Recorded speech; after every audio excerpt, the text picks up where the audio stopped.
No JBN de hoje, a gente vai falar sobre as novas placas veiculares padrão Mercosul. Tem alguma dúvida? Então fique ligado. Ainda hoje você vai conhecer a Igreja de Santana. Foi lá que São Pio recebeu os sacramentos do batismo e crisma e onde também celebrou missas e atendeu confissões. Hoje também é dia de ficar por dentro das principais notícias do Papa Francisco com o nosso correspondente em Roma, Silvonei José. E nós ainda vamos acompanhar detalhes da missa que marcou o início oficial das atividades nas obras sociais redentoristas. O JBN de hoje já está no ar.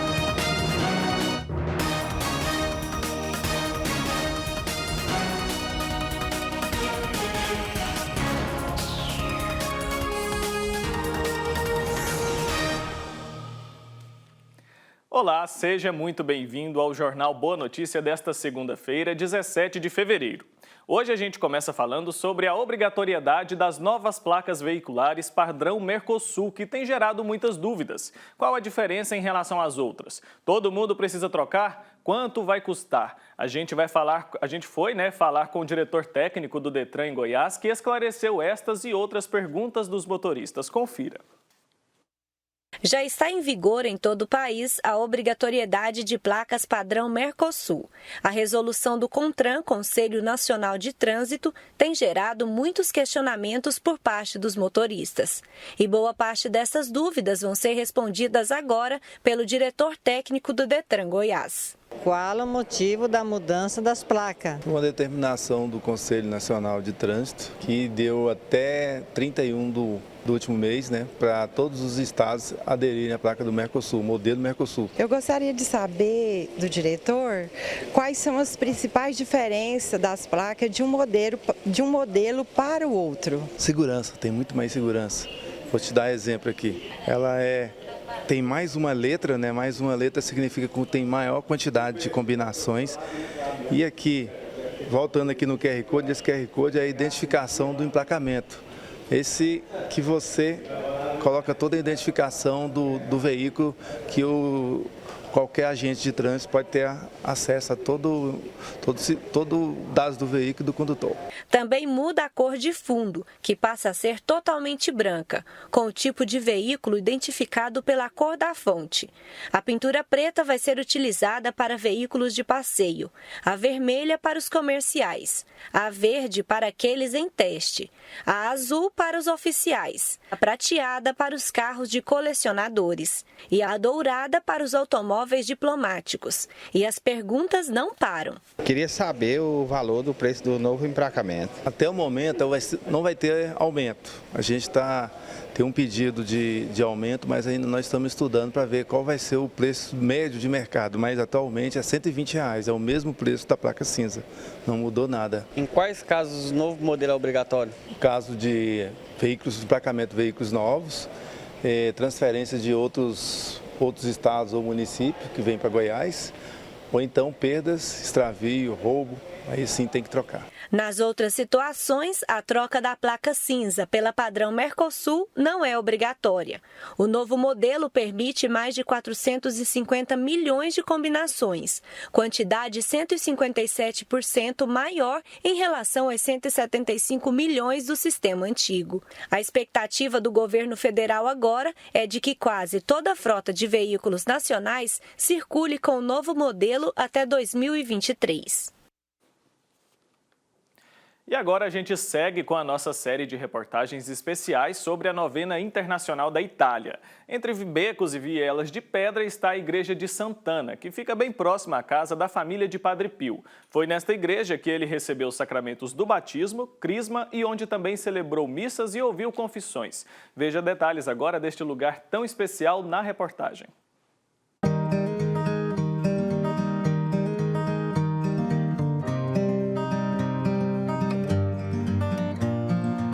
O bairro Castelo é como o autêntico baú do tesouro das experiências da jornada espiritual de Padre Pio.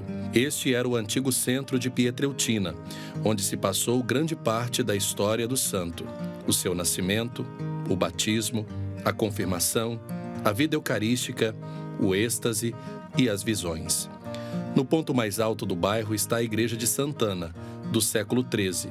O lugar é uma joia de simplicidade e espiritualidade.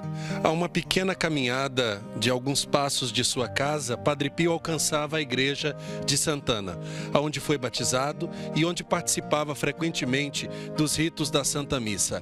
Era aqui, diante do sacrário, que Padre Pio gastava horas a fio, rezando e meditando a paixão de Jesus Cristo.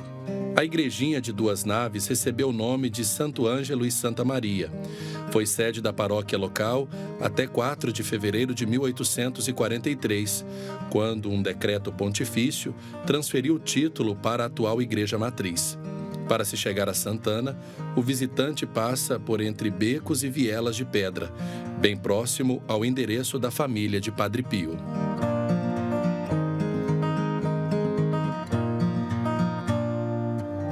As paredes atuais foram erguidas após o terremoto de 1688.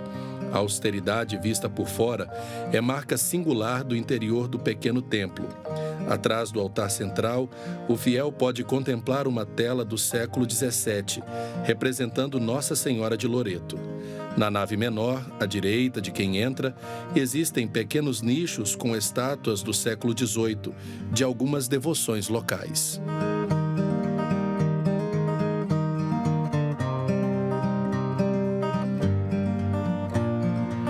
Durante sua mocidade, Padre Pio alcançava, com alguns passos, a igreja de Santana, onde foi batizado, para participar da Santa Missa. Era aqui, depois da Santa Missa, que Padre Pio gastava horas a fio meditando sobre a paixão de Jesus, junto ao tabernáculo, no sacrário, onde Jesus sempre o aguardava. À esquerda de quem entra na igreja existe um afresco que retrata o batismo de Jesus. É a referência que marca o lugar da pia batismal, feita em pedra com tampa de madeira. No local, em 26 de maio de 1887, o pequeno Francesco Forgione recebeu o sacramento do batismo. Também foi aqui, junto ao altar-mor, que Padre Pio fez sua primeira comunhão, em 27 de setembro de 1899. Aos 12 anos, também nesta igreja, Padre Pio recebeu o sacramento da confirmação, administrado pelo arcebispo de Benevento.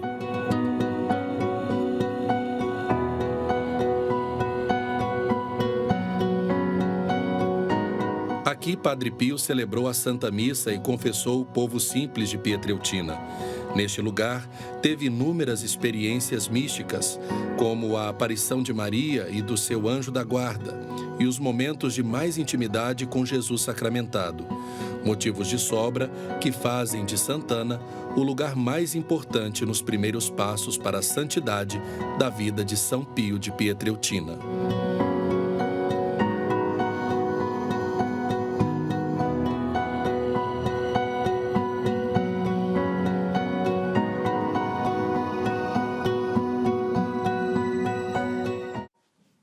Como é bom conhecer um pouco mais desses lugares especiais tão importantes para os católicos, né? E lembrando que a gente continua aí com a nossa série de reportagens especiais sobre a novena internacional da Itália. E agora é hora da gente conferir as principais notícias do Papa Francisco com o nosso correspondente em Roma, Silvonei José. Acompanhe. Alô, amigos da TV Pai Eterno em todo o Brasil. Um bom início de semana para você. Estamos falando diretamente do México, mais precisamente de Cancún, onde estamos participando de um encontro sobre comunicação. Mesmo estando aqui no México, gostaria de salientar para você a mensagem do Papa no Ângelus de ontem, domingo. Sob um sol quase primaveril, Francisco rezou o Ângelus com milhares de fiéis e peregrinos na grande Praça São Pedro. Em sua alocução, comentou o Evangelho de ontem, recordamos, sexto domingo do tempo comum extraído do Sermão da Montanha e que toca o argumento da aplicação da lei. Francisco explicou que a intenção de Jesus é ajudar os seus ouvintes a ter uma abordagem justa com as prescrições dos mandamentos dados a Moisés.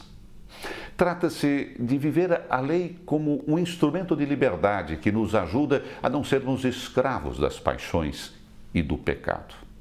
Pensemos nas guerras, em suas consequências, disse o Papa. Pensemos naquela menina que morreu de frio na Síria outro dia. tantas calamidades. Isso é fruto das paixões. E as pessoas que fazem a guerra não sabem dominar as próprias paixões. Falta obedecer à lei. Quando se cede às tentações e às paixões, acrescentou o Papa, não se é senhor e protagonista da própria vida, mas se torna incapaz de administrá-la com vontade e responsabilidade.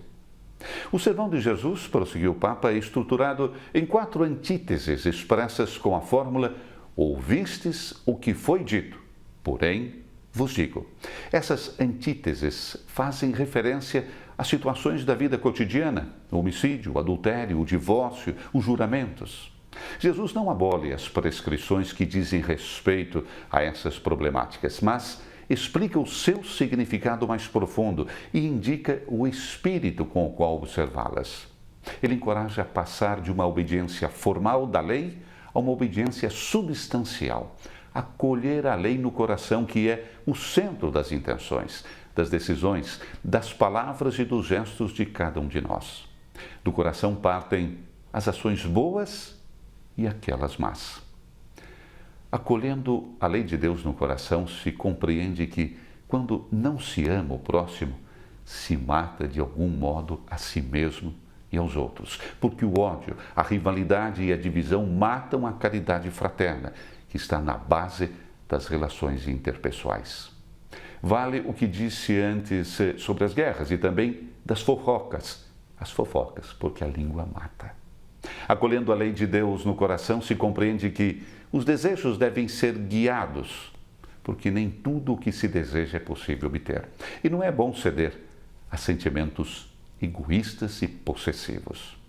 Todavia, acrescentou o Papa, Jesus está consciente de que não é fácil viver os mandamentos deste modo assim tão profundo. Por isso, nos oferece o socorro do seu amor.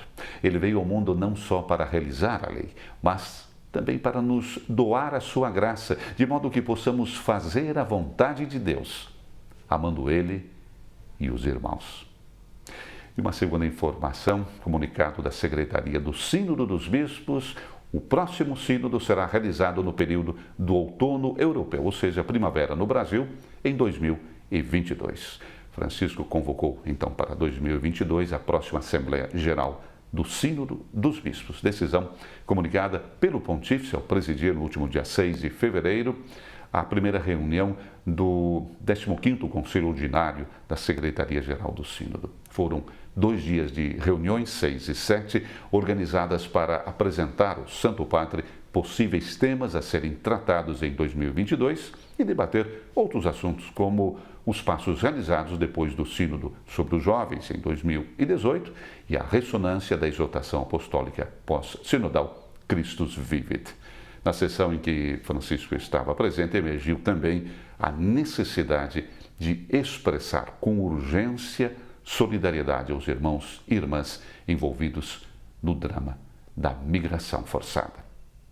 De Cancún, para a TV Pai Eterno, Silvana e José.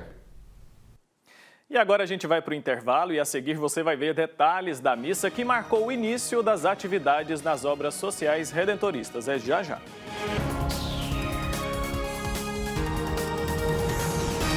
O amor do Pai Eterno está presente em todo lugar e a missão da AFIP é levar esta mensagem adiante. E tudo isso só é possível graças à nossa união. Reze conosco, ajude a fazer o bem. Faça parte desta família de amor.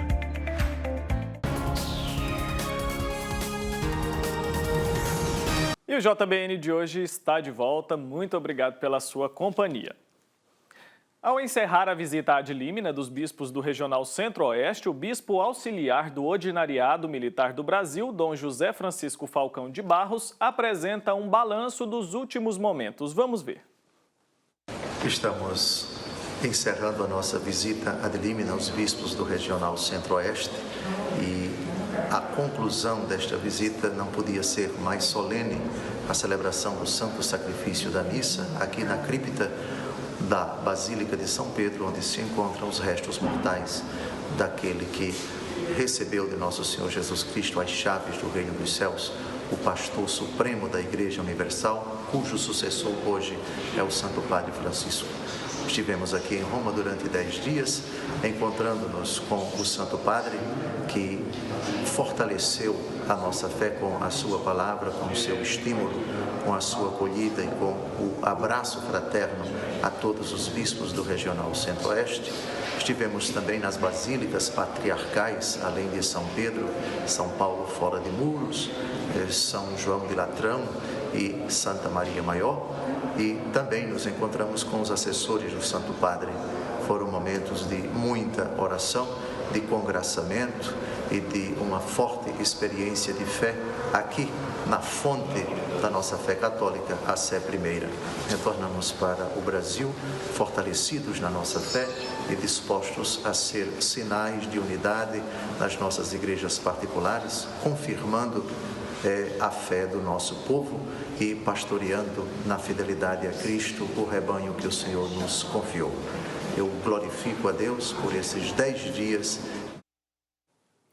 E uma missa marcou o início oficial das atividades nas obras sociais redentoristas. Momento para pedir as bênçãos do Pai Eterno para um bom ano. Acompanhe detalhes na reportagem da Daiane Rodrigues.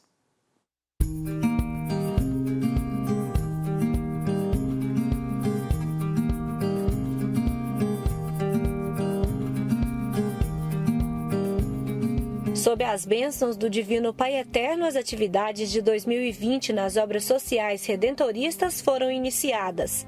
O momento foi marcado com uma missa presidida pelo diretor, Padre Domingos Cardoso. É um momento de festa, um momento de oração, um momento de pedir a Deus as forças do alto, para abençoar o novo ano que está começando, que a gente comece bem, que siga bem e termine bem. A celebração eucarística já é uma tradição realizada a cada semestre em todas as unidades. E dá início, a nossa evangelização, que é diária e semanal.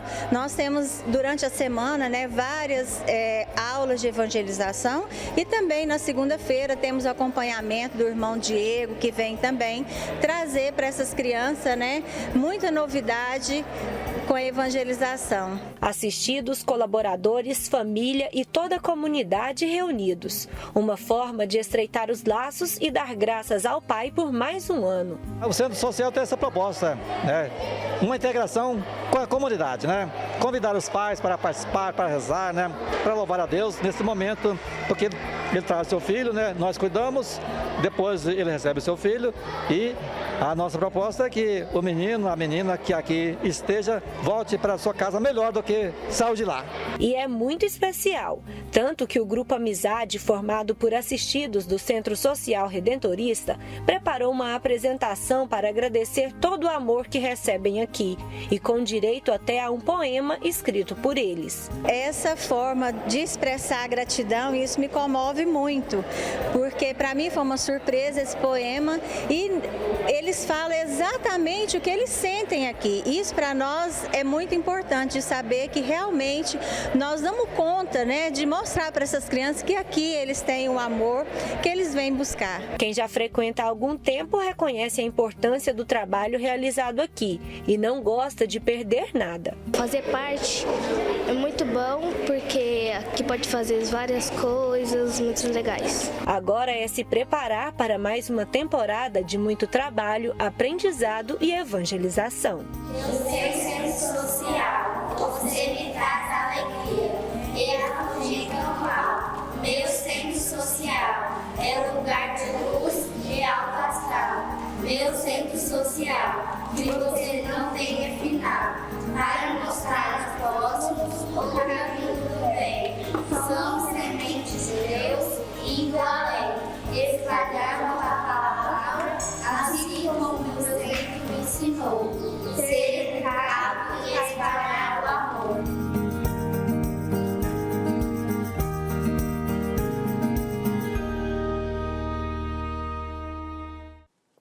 E nós vamos falar agora sobre a vocação monástica. Para isso, nós fomos até o Mosteiro Mãe de Deus, em Goiânia, para mostrar um pouco do dia a dia das monjas beneditinas. Acompanhe comigo na reportagem.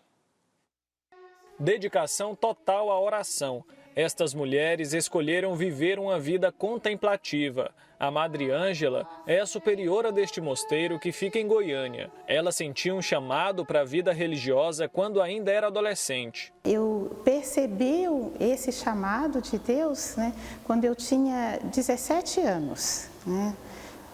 Eu sou de uma cidade do interior de Minas Gerais, de São João del Rei, e participava na paróquia, né, a paróquia Nossa Senhora do Pilar, né, e levava uma vida normal, né, estudava, né. Ela se identificou logo no início. Eu comecei a frequentar um pouco mais assiduamente lá a paróquia, né, e entrei então para a Legião de Maria, que lá existe ainda hoje, né, e o diretor espiritual era o padre José Teixeira, né.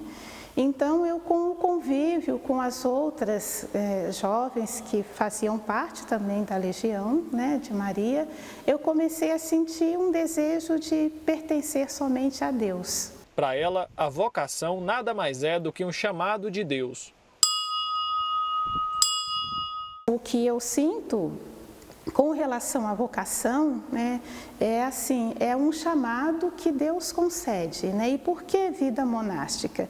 A gente não sabe muito bem assim definir, não é? Eu acredito que a vocação, cada um já nasce com aquela vocação que Deus pensou. O monge busca Deus em um contínuo processo de conversão em sua vida comunitária. Eles não fogem do mundo, mas se afastam, renunciando a si mesmo e aos bens que poderiam ter nesta terra para seguir Jesus Cristo.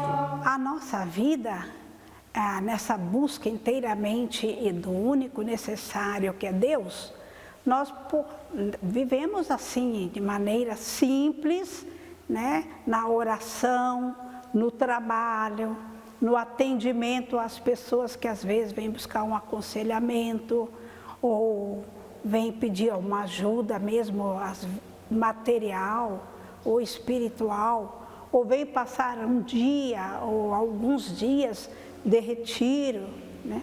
Ou nossos familiares que vêm nos visitar, ou jovens que vêm fazer discernimento vocacional. A vida monástica é uma escolha alicerçada na fé. A primeira atividade do dia é logo bem cedo. Elas fazem 7 momentos de oração como este. As monjas seguem o carisma beneditino, que é hospedeiro e pautado na liturgia e no trabalho. O nosso relacionamento com a sociedade é tudo muito simples, porque a nossa clausura é constitucional, não é aquela clausura mais radical que é a papal. Então nós podemos, né, muitas vezes sair para determinadas coisas, às vezes até mesmo para um curso, ou as pessoas podem vir aqui para alguma reunião, tendo a permissão sempre, né, da superiora da casa. Dentro do mosteiro, as monjas fazem diversos trabalhos para vender e ajudar na manutenção do local.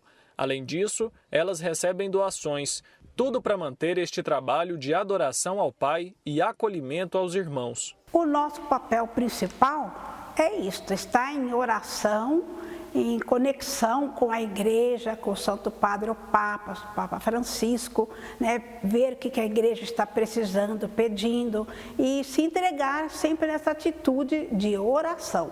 Elas descobriram e seguiram a vocação que o Pai Eterno deu a elas, viver em busca da santidade e do amor de Deus, se dispondo a receber e ouvir quem precisa falar. A nossa clausura é uma clausura monástica, né? Qual que é a diferença? Nós saímos mais vezes, por motivos justos, né? Claro, né? E nós acolhemos os hóspedes no nosso mosteiro. Um carisma beneditino é o carisma da hospitalidade. Nosso Pai São Bento diz que a gente deve acolher quem chega como o próprio Cristo, porque ele vai dizer, né, fui peregrino e me acolhestes. Então a gente tem esse contato, né, com as pessoas vêm, podem rezar conosco, né, se alguém quer fazer algum retiro, pode vir, ficar aqui, uma irmã pode acompanhar esse retiro, se a pessoa pedir, né? Às vezes vem para aconselhamento, então nós temos uma interação maior com as pessoas, né? Então essa é a nossa diferença na clausura, na nossa clausura. É isso aí, o JBN de hoje fica por aqui. Muito obrigado pela sua companhia. E é claro, eu desejo para você uma ótima semana e lembrando que amanhã nós estamos de volta com as principais notícias da igreja, do Brasil e do mundo. Até lá!